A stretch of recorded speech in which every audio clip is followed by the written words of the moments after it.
આજે લસણની ચટણી બનાવીશું એના માટે તેલ ગરમ કરી દીધું છે 2 થી 3 ચમચી જેટલું તેલ નાખ્યું છે।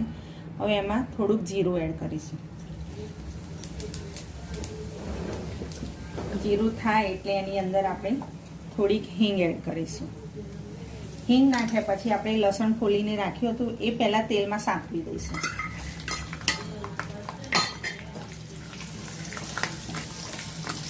બહુ લાલ નથી કરવાનું પણ સામાન્ય લાલ કરીશું આપણે લસણ।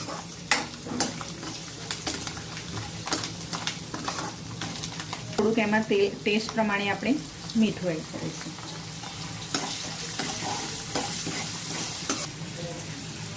આ લસણની ચટણી આપણે પરોઠા ભાખરી સાથે પણ ખવાય છે, દાળબાટી સાથે પણ ખવાય છે, પણ આ ચટણી અલગથી બનાવી છે અને ખાસ મેથીની સિઝનમાં આ ચટણી મેથીના થેપલા સાથે તો બહુ જ મસ્ત લાગે છે।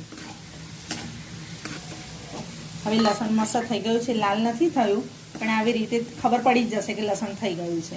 હવે ગેસ બંધ કરી દઈશું અને આ લસણને આપણે બહાર કાઢી લઈશું। થોડુંક જ તેલ લેવાનું છે, તેલ પણ વધારે લેવાનું નથી આની અંદર। આપણે લસણની ચટણી બનાવવા માટે લસણ જે તેલમાં તળ્યું હતું એ લસણ ચટણી બનાવવા મિક્સર ગ્રાઇન્ડ કરીશું। એના માટે મેં આંબલી લીધી છે થોડી। એ લાલ મરચાં હતા એ આખા સૂકા લાલ મરચાં એ મેં પલાળી રાખ્યા હતા એ હવે પાણીમાંથી દબાવીને કાઢી દઈશું। બી બધા કાઢી નાખેલા છે।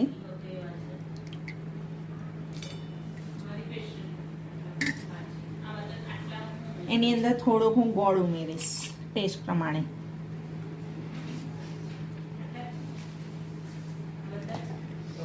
મીઠું આપણે લસણ સાતરતી વખતે મીઠું એડ કર્યું હતું એટલે થોડું મરચાના ભાગનું અને આંબલી નાખી એના ભાગનું આપણે થોડુંક મીઠું એડ કરીશું।